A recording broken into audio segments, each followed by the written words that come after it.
దేవుని నామానికి మహిమ కలుగును గాక. ఈరోజు పరిశుద్ధ గ్రంథము నుండి కొన్ని ప్రాముఖ్యమైనటువంటి విషయాల గురించి మనం ధ్యానించుకుందాం. ఈరోజు మనం ధ్యానించుకునే విషయాలు యాకోబు యొక్క జీవితంలో యాకోబుకి యోసేపుకి మధ్య ఉన్నటువంటి బంధము, ప్రేమ ఎటువంటిది, అలాగే యాకోబు మరణం అనంతరము ఐగుప్తీయులు ఏ విధంగా స్పందించారు అనే విషయము, అలాగే యాకోబు మరణించిన తరువాత ఐగుప్తు దేశంలో యాకోబుకు దక్కినటువంటి ఘనత ఎటువంటిది అనే విషయాలను మనం కొద్ది నిమిషాలు ధ్యానించుకుందాం. మొదటిగా యాకోబు యోసేపులు మధ్య ఉన్నటువంటి ప్రేమను కనుక మనం చూసుకున్నట్లయితే, యాకోబు యోసేపుని చాలా ఎక్కువగా ప్రేమించేవాడు. ఎలా చెప్తున్నా, ఏ విధముగా ప్రేమించడానికి గల కారణాలు ఏంటి అనే విషయాన్ని కనుక మనం చూసినట్లయితే, మొదటిగా యాకోబుకి వృద్ధాప్యమందు పుట్టినటువంటి కుమారుడి కింద యోసేపు కనపడుతున్నాడు.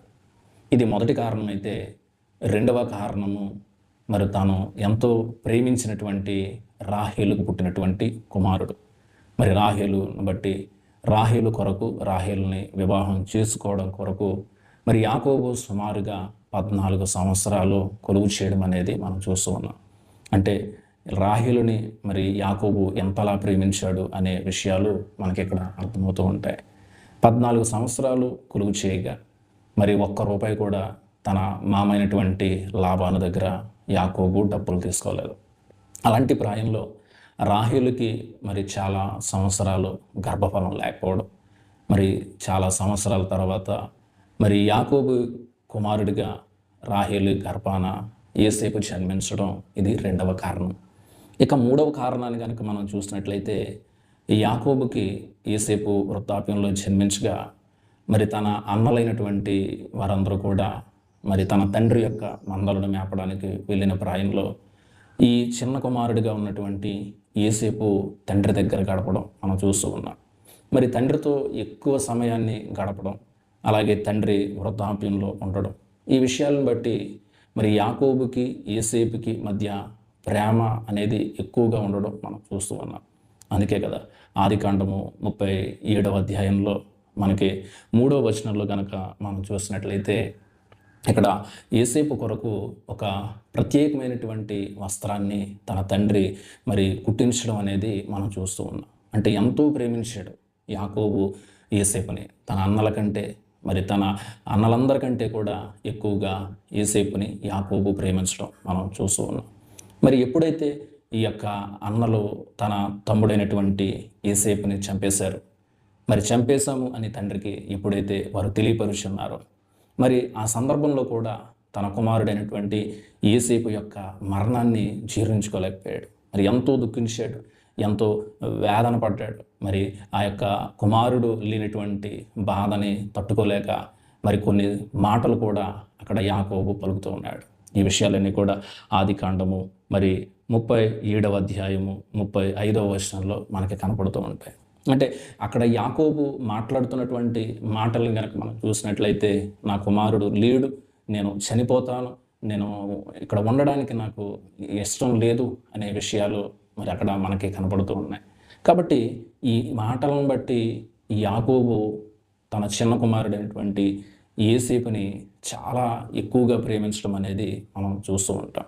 మరి అదే విధముగా మరి ఇక్కడ యోసేపు కూడా యాకోబుని ఎంతో ప్రేమించాడు కాబట్టే మరి ఈ యొక్క ఆ కనాను దేశము నుండి ఆహారం కొరకు ఐగుప్తు దేశానికి యాకోబు తన కుటుంబంతో వచ్చిన సందర్భంలో మరి ఆ గోషేను ప్రాంతంలో ఎప్పుడైతే తన తండ్రి వచ్చాడు అనే విషయాన్ని యోసేపు విన్నాడు, మరి వెంటనే రథాలతోటి ఆ యొక్క సైన్యంతో మరి వెంటనే గోషేను ప్రాంతానికి వెళ్ళి తన తండ్రిని కలుసుకోవడం అనేది మనం చూస్తూ ఉంటాం.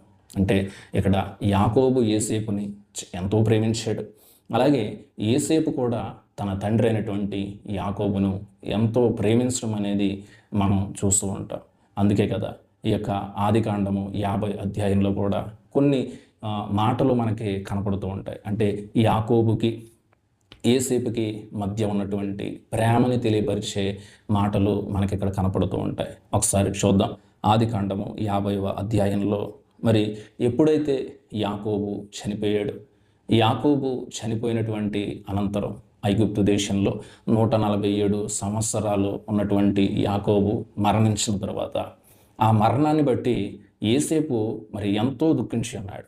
ఆ మాటలు మనకి ఆదికాండము 50వ అధ్యాయం 1వ వచనంలో కనపడుతూ ఉంటాయి.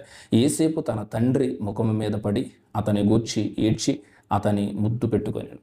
అంటే ఆ తండ్రి మీద ఉన్నటువంటి ప్రేమను బట్టి మరి ఆ దుఃఖాన్ని ఆపుకోలేకపోయాడు, ఆ బాధని ఆపుకోలేకపోయాడు. మరి ఆ యొక్క తండ్రి మీద పడి మరి ముద్దు పెట్టుకొని ఎంతో కన్నీళ్లు విడిచట అనేది మనం చూస్తూ ఉన్నాం ఇక్కడ. మరి ఈరోజు మరి మన యొక్క బంధువుల్లో కానీ మన యొక్క కుటుంబీకుల్లో కానీ ఎవరైనా మనకు దూరమైన సందర్భంలో కూడా మరి ప్రతి ఒక్కరు కూడా ఆ ఉన్నటువంటి ప్రేమను బట్టి, ఆ ఉన్నటువంటి అనుబంధాన్ని బట్టి మరి ఎంతో వేదనకు గురవడం చూస్తూ ఉంటాం, ఎంతో దుఃఖించడం అనేది మనం చూస్తూ ఉంటాం. ఆ వ్యక్తులు మన జీవితంలో ఇక లేరు, మరి ఏ విధముగా మేము ముందుకి కొనసాగాలి అని రకరకాలైనటువంటి ఆలోచనలు అనేవి వారి యొక్క హృదయంలో తిరుగుతూ ఉంటాయి. కాబట్టి ఈ యొక్క మాటలను బట్టి యోసేపుకి మరి యాకోబుకి మధ్య మరి చాలా ప్రేమ ఉన్నట్లుగా మనకి కనపడుతూ ఉంటాయి. అదే కింద వచనాల్లో మనం చూసినట్లే కనుక ఈ యాకోబు యోసేపుల మధ్య ఉన్నటువంటి ప్రేమను గురించి మనం విన్నాం. మరి యాకోబు మరణించిన తరువాత మరి ఆ యొక్క ఐగుప్తు దేశంలో ఉన్నటువంటి ప్రజలు ఏ విధంగా స్పందించారు, ఏ విధముగా ఈ యొక్క యాకోబు యొక్క మరణాన్ని బట్టి వారు ఎలా రియాక్ట్ అయ్యారు అనే విషయాన్ని కనుక మనం చూసినట్లయితే ఈ 50వ అధ్యాయంలో 2వ వచనంలో చూసినట్లయితే యోసేపు సుగంధ ద్రవ్యములతో తన తండ్రి శవమును సిద్ధపరచవలనని తన దాసులైన వైద్యులకు ఆజ్ఞాపించాను. అంటే ఇక్కడ సుగంధ తైలములతోటి ఈ యొక్క శవాన్ని సిద్ధపరచడం వెనకాల ఉన్నటువంటి కారణం ఏంటంటే ఇతడు ఐగుప్తు దేశంలో ఉన్నాడు. మరి ఐగుప్తు దేశంలో చనిపోయినటువంటి యాకోబుని ఇప్పుడు తన కుటుంబం అంతా కూడా ఎక్కడ తీసుకువెళ్ళాలి? కనాను దేశానికి తీసుకువెళ్ళాలి. తన పితరులు ఎక్కడైతే మరణించారో, తన పితరులు ఎక్కడైతే పాతి పెట్టబడి ఉన్నారో మరి అదే దేశానికి తీసుకు వెళ్ళవలసినటువంటి అవసరత ఇక్కడ ఉన్నది.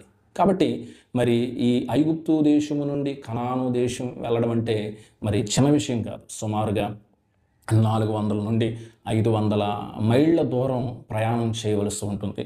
మరి అంత దూరం ప్రయాణం చేయడం అంటే చిన్న విషయం కాదు. మరి యోసేపు ప్రయాణం చేయాలి, తన కుటుంబం, తన అన్నలు, మరి అలాగే ఈ ఐగుప్తు దేశం నుండి కూడా అనేక మంది పెద్దలు, మరి వీరందరూ కూడా చాలామంది ప్రయాణం చేయాలి. వారికి ఉన్నటువంటి ఆ యొక్క రథాలతోటి ప్రయాణం చేయాలి. మరి సుమారుగా 400 నుండి 500 కిలోమీటర్ల దూరం ప్రయాణం చేయాలంటే మరి సుమారుగా 2 నుండి 3 వారాల సమయం అనేది పడుతూ ఉంటుంది. మరి ఇంత సమయంలో మరి ఈ యొక్క చనిపోయినటువంటి యాకోబు యొక్క దేహాన్ని తీసుకువెళ్ళడం అనేది సురక్షితం కాదు. ఎందుకు అనే విషయాన్ని మనం గమనిస్తే ఈరోజు మన దేశంలో మరి మన ప్రాంతాల్లో ఎవరైనా చనిపోయినప్పుడు వారి బంధువులు కానీ వారి కుటుంబీకులు కానీ దూరదేశాల్లో వారి ఉద్యోగాలు చేస్తూ ఉండగా మరి తన తల్లిని చూడడానికి కానీ తన తండ్రిని చూడడానికి మరి నేను వస్తాను అని వారు చెప్పిన ప్రాయంలో మరి ఇక్కడ ఉన్నటువంటి ఆ యొక్క కుటుంబీకులు తన తల్లి దేహాన్ని కానీ తండ్రి దేహాన్ని కానీ వారు వచ్చే వరకు కూడా ఉంచడం అనేది మనం చూస్తూ ఉన్నాం. మరి ఈనాటి దినాల్లో మరి ఫ్రేషర్లు మరి బాక్సులు మనం చూస్తూ ఉన్నాం. మరి ఎంతో టెక్నాలజీ మరి అభివృద్ధి చెంది ఉన్నది. మరి ఆనాటి దినాల్లో ఈ యొక్క ఫ్రేజర్లు అనేవి లేవు. కాబట్టి మరి ఆనాడు మరి ఈ యొక్క శవాన్ని, ఈ యొక్క బాడీని మరి పాడవకోకుండా ఉండడానికి అక్కడ ఉన్నటువంటి వైద్యులు రకరకాలైనటువంటి సుగంధ ద్రవ్యములతోటి ఆ బాడీని మరి శుద్ధి చేయడం అనేది మనం చూస్తూ ఉన్నాం. మరి ఈ యొక్క ఐగుప్తు వైద్యులు ఎన్ని దినాలు చేస్తారంటే సుమారుగా 3వ వచనంలో అతని కొరకు 40 దినములు సంపూర్ణమైన 40 దినాల వరకు కూడా మరి ఆ బాడీ పాడవుకోకుండా ఉండడానికి ఎంతో జాగ్రత్తలు అనేవి ఈ యొక్క ఐగుప్తు దేశంలో ఉన్నటువంటి వైద్యులు తీసుకోవడం అనేది మనం చూస్తూ ఉన్నాం. ఎప్పుడైతే ఈ 40 దినాలు పూర్తయి ఉన్నావో మరి అతనిని గూర్చి ఐగుప్తీయులు 70 దినములు అంగలార్చిరి. ఎన్ని దినాలు? 70 దినాలు. అంటే సుమారుగా 2 నెలల 10 రోజులు ఇక్కడ యాకోబు నిమిత్తము మరి ఎంతో దుఃఖించున్నారు. దుఃఖించినటువంటి వ్యక్తులు మరి తన రక్త సంబంధికులు కాదు, తన జాతి ప్రజలు కాదు, లేదంటే తనకి ఎంతో కావలసినటువంటి వ్యక్తులు కాదు. అలాంటిది యాకోబు కొరకు 70 దినాలు వారు దుఃఖించడం అంటే చిన్న విషయం కాదు. అంటే ఈ యాకోబు ఎలా జీవించాడు, యాకోబు ఇతరుల పట్ల ఎలా నడుచుకున్నాడు, యాకోబు యొక్క మరి తన యొక్క జ్ఞానం ఎలాంటిది, తన యొక్క పెద్దరికాన్ని బట్టి ఆనాడు ఐగుప్తీయులతో సుమారుగా 17 సంవత్సరాలు మరి ఐగుప్తులతో కలిసి జీవించినాడు. ఈ 17 సంవత్సరాలు కూడా బహుశా యాకోబు మరి చాలా పెద్దరికాన్ని కలిగి జీవించి ఉండొచ్చు. లేదంటే దేవునితో మరి నడిచినటువంటి వ్యక్తి కాబట్టి దేవుని యొక్క జ్ఞానాన్ని బట్టి మరి ఈ యొక్క ఐగుప్తి ప్రజలు కూడా యాకోబుని గౌరవించి ఉండొచ్చు.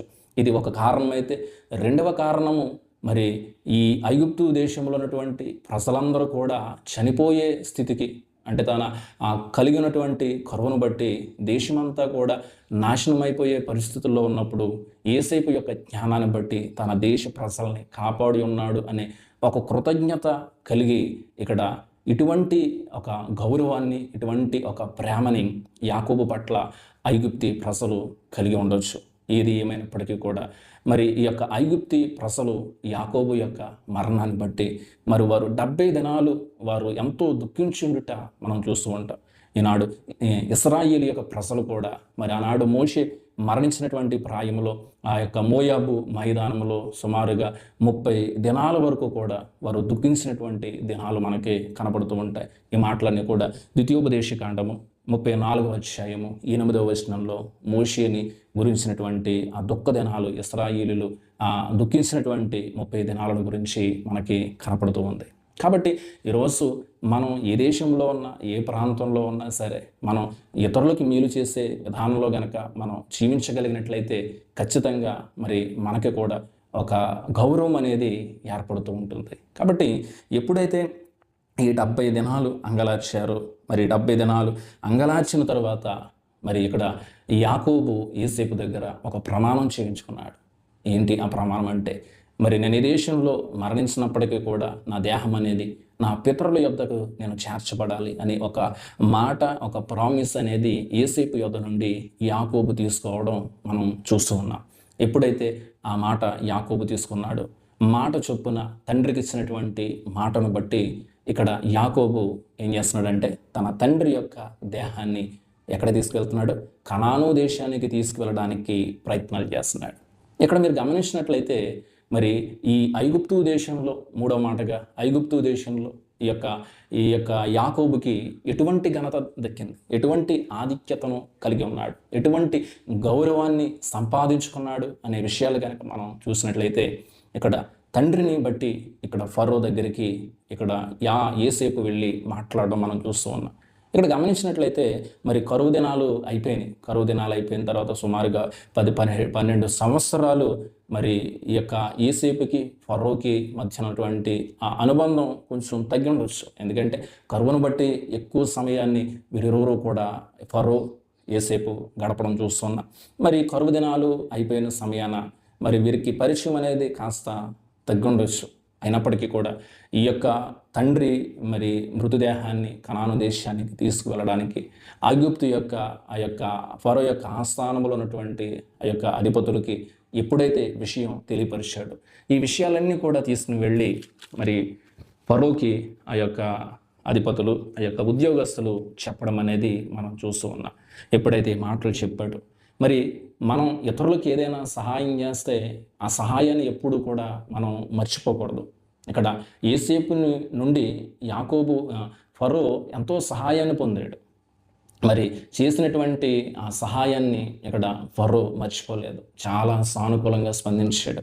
తన తండ్రిని బట్టి, తన తండ్రి మరణాన్ని బట్టి మరి ఎంతో సమాధానంగా స్పందించాడు, సానుకూలంగా స్పందించాడు. స్పందించి అక్కడ ఫరో అంటున్నటువంటి మాటలను కనుక చూసినట్లయితే ఇక్కడ 50వ అధ్యాయము 6వ వచనంలో ఫరో అంటున్నాడు, అతడు నీ చేత చేయించిన ప్రమాణము చొప్పున వెళ్ళి నీ తండ్రిని పాతిపెట్టుమని సెలవిచ్చాను. అంటే ఒక పర్మిషన్ ఇక్కడ ఫరో ఇక్కడ యోసేపుకి ఇస్తున్నాడు. అదేవిధంగా యోసేపు కూడా గౌరవప్రదంగా నా తండ్రి మరణించున్నాడు, నేను ఈ ప్రాంతం నుంచి, ఈ దేశము నుండి నేను కనాను దేశానికి వెళ్ళి తిరిగి మళ్ళీ ఈ యొక్క ఐగుప్తు దేశానికి తిరిగి వస్తాను అని కూడా ఇక్కడ ఒక సమాధానంతో యోసేపు కూడా ఫరోతో చెప్పడం అనేది మనం చూస్తూ ఉన్నాం. అందుకే ఇక్కడ ఎప్పుడైతే ఫరో పర్మిషన్ ఇచ్చాడు, ఆ పర్మిషన్ ఇచ్చి ఇక్కడ ఊరుకోలేదు. ఇక్కడ యాకోబుని ఎంతో గౌరవించాడు. ఇక్కడ యాకోబు యొక్క ఆ స్థితిని బట్టి యాకోబు యొక్క దేహము కనాను దేశానికి వెళ్ళడం నిమిత్తము ఈ ఫరో యోసేపుకి ఎంతగానో సహకరించడం మనం చూస్తూ ఉన్నాం.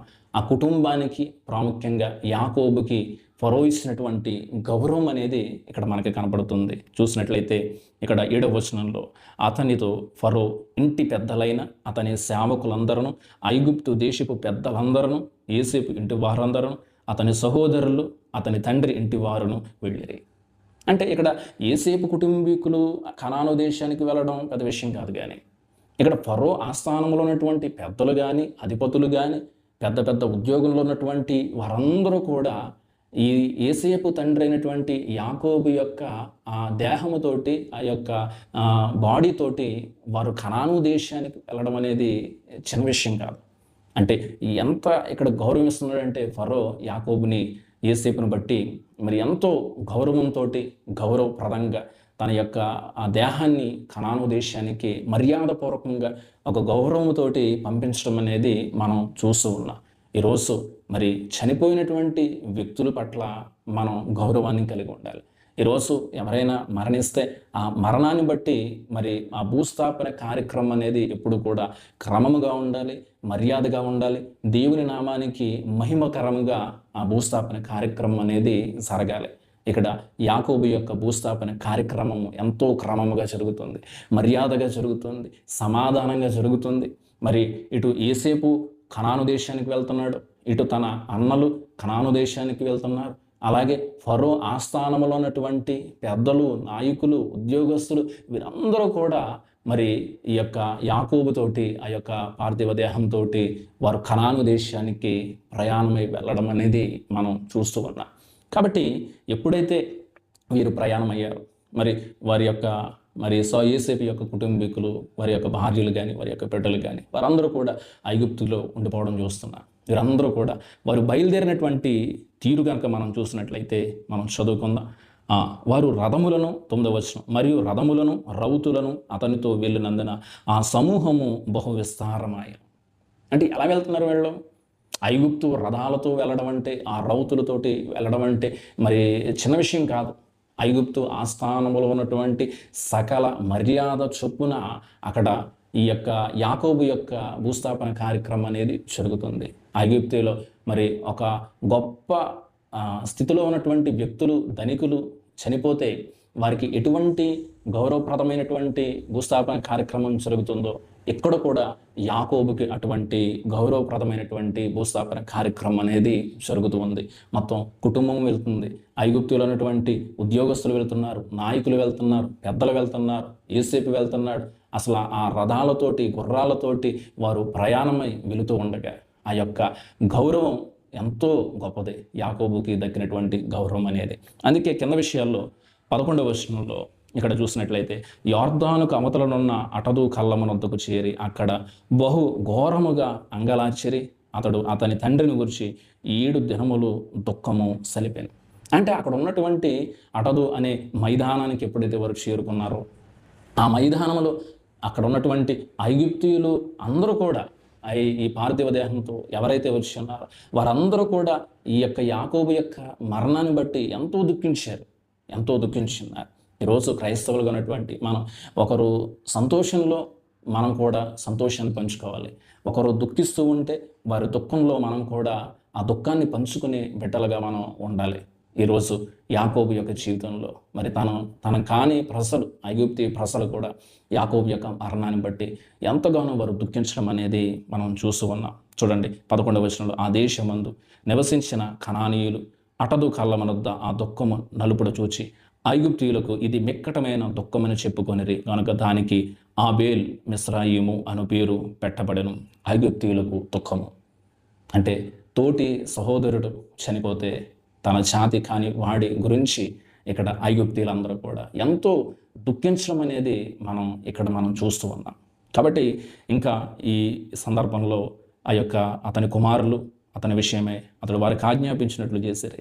మరి యొక్క ఫైనల్గా ఈ యొక్క భూస్థాపన కార్యక్రమం ఎక్కడ జరిగినది అనే విషయాన్ని చూస్తే కనుక ఆ యొక్క అటదు మైదానంలో దుఃఖించిన తరువాత ఆ ప్రాంతాన్ని విడిచి, ఆ మైదానాన్ని విడిచి వారు ప్రయాణం చేసి మరి ఈ యొక్క వారి పితరులైనటువంటి వారు ఎక్కడైతే పాతి పెట్టబడ్డారో, వారి పితరుల్ని ఎక్కడైతే భూస్థాపన కార్యక్రమం చేశారో అదే స్థలాన కనాను దేశంలో మక్పేలా పొలమందున్న గుహలో మరి ఆ యొక్క అబ్రహాము యొక్క యాకోబు యొక్క పార్థివ దేవాన్ని పాతి పెట్టడం అనేది మనం చూస్తూ ఉన్నాం. కాబట్టి వాక్యాన్ని విన్నటువంటి మనమందరము కూడా ఈరోజు మనం నేర్చుకునే పాఠాలు, ఈరోజు యాకోబు యోసేపుల మధ్య ఇద్దరికి కూడా ఒకరంటే ఒకరికి చాలా అమితమైనటువంటి ప్రేమను మనం చూస్తూ ఉన్నాం.